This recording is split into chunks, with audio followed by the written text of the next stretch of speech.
Hi all, welcome to my channel. Today let's talk about something really interesting. Something that is coming from the bottom of my heart.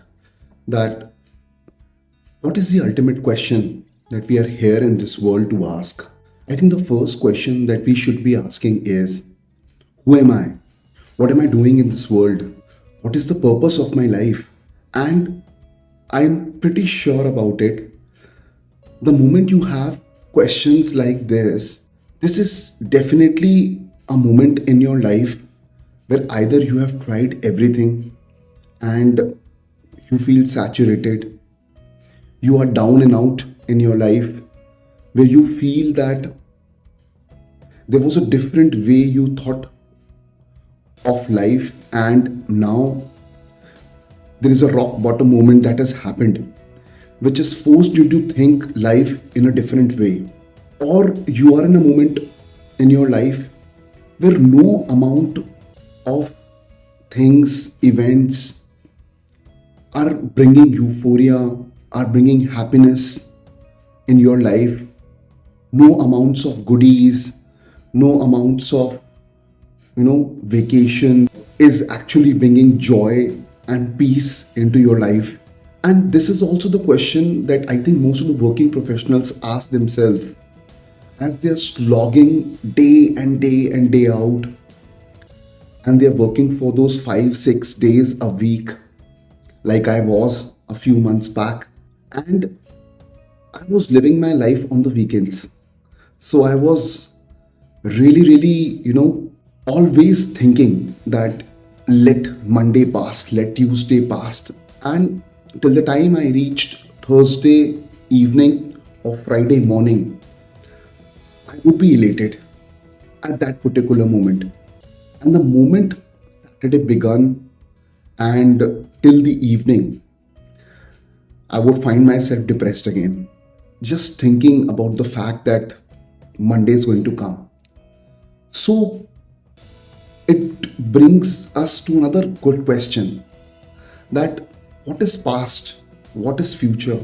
Why is my mind always dwindling, either in the past or in the future?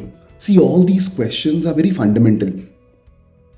However, the education system that we are in, right? Nobody teaches us all that, right? When we ask these questions when we are grown ups, people look at us and they judge us, right? But it's okay to be lost in life, right?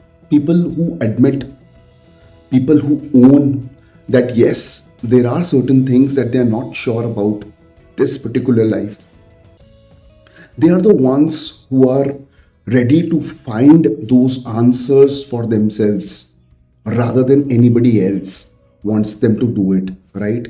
And that's the best way to learn anything, when you really want to do it for yourself rather than you want to prove it to somebody, right? You want to do it under the influence of somebody. Those all things are actually very temporary, right? And believe me or not, once you lose the company in which you are pursuing that, your interest will also lose, right? So why to get on to this journey of understanding who am I, right? I am definitely not this body. I think most of us would agree with me, right? Because I think now that they watch a lot of movie, and it is evident that science has also proved this, that I am beyond this body for sure, right? Am I the mind? Not really, because see, now we have realized that mind has the power to take us to the best of our moments and to bring us down, right? And in the deepest, valleys of horror, right? That I think we have all realized, right? And even when my mind is not working, right? When I'm sleeping, then also I'm alive, right? So it is definitely not the mind, right? So then who am I? I am consciousness. Yes, some people can call it consciousness. I am a light. Yes, some people call it that I am a positive energy. I am a light. Am I a soul? Yes, some people call it as a soul as well. So there are different terminologies, right, used to describe who we actually are. However, there is one thing which is common in all those descriptions is that neither what I am can be seen from these eyes, right? Neither can I be destroyed, right? Neither do I, can be killed, or, neither am I somebody who has a finite amount of time, right? Because I live on, right? Even if not in this body, some other body, I take lives. I have already been in this world many, many times, right? If you pick up any random literature, most of them move towards only one direction, right? So I am definitely an energy like all of you, right? And together we form a culmination of energy which is definitely being directed and supervised by one single source of energy, right? And we can call it God, we can call it creator, we can call it supreme, we can call it the positive light. So you can call it any which ways, right? So when you know that, let's say my name is Mohit Mudani, and I know this for sure that in this life I am known by this name, right?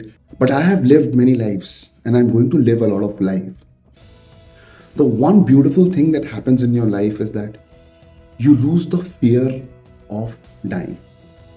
Now, the most ultimate fear that we have in life is of dying, right?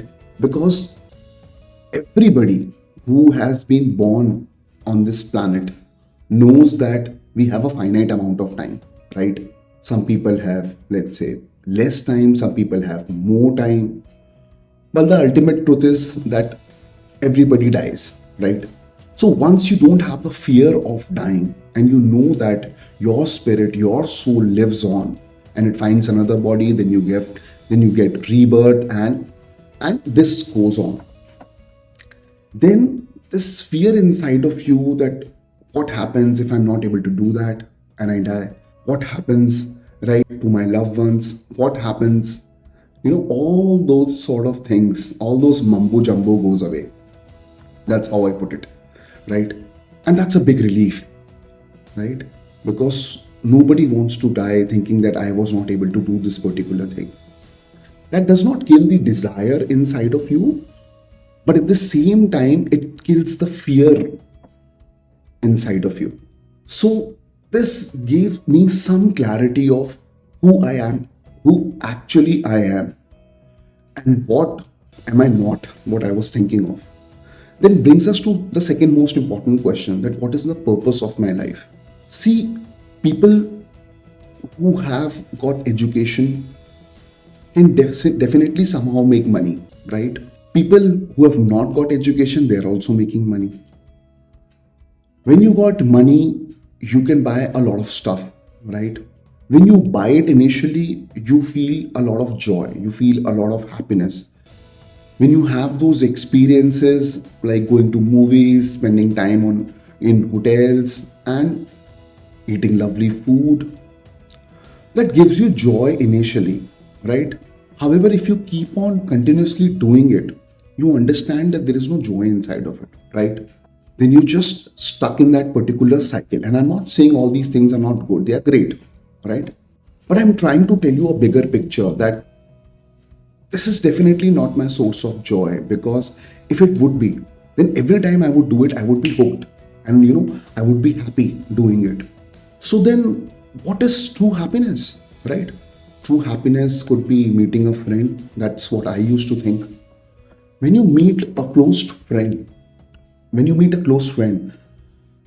and your expectation is always that we're gonna have good times, then there would be certain things that friend might say, and you start to think that no, this is not the experience that I was looking for, right?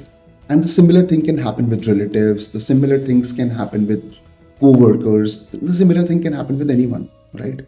So once you start to actually depend on other people for joy, happiness, objects, right, cars, anything, etc., etc., you are in a trap, right? You are in a cycle where sometimes it will go right, sometimes it will not go right. But this is not a definite sure thing to happiness for sure, right? Then how do I actually find happiness and joy? See, the reason I say happiness, joy is because this is the most important innate quality inside any energy source of this body, and I can also call it soul. That's what the soul desires, right? Being happy, being joyful, right? Love. I think love is one of the strongest emotions that we can feel. And when I say love, I don't mean that filmy love, right? I truly mean love which does not know any conditions, like unconditional love, right? So I came to this conclusion, and a lot of great people have also said this, that true happiness can only be found inside of you, right? Once you are sitting alone in solitude, and then also you can look at things, you can smile, right? That is the time you know for sure that happiness is inside of you. And once you're happy, you see the entire world as happy. That's the best part about it. The second best part about it, which I like it the most, that nobody can take that happiness away from you. No event, no people, no circumstances can take and snatch that happiness from you. So don't look out in the world to find joy and happiness, right? Don't look out in the world to find love. It is all stored inside of you. You just need to access that, right? You just need to preserve that, and you need to constantly keep on feeling that feeling inside of you, regardless of being dependent on the outside world, that anybody would give you happiness. And once you know these golden secrets of life, I believe then it's just a matter of time. Then you become self sufficient. Then slowly, the facades, the masks that you had created for yourself will start falling down, and you will come back to the true nature which was you. Uh, some of the things you can identify from your childhood, but all the conditioning will starting to fade away. Thank you so much for watching this long video. I know not all of you would be going till the end, but these are some of the primary questions that I had when I started walking on this path. I hope you find this video helpful. Thank you so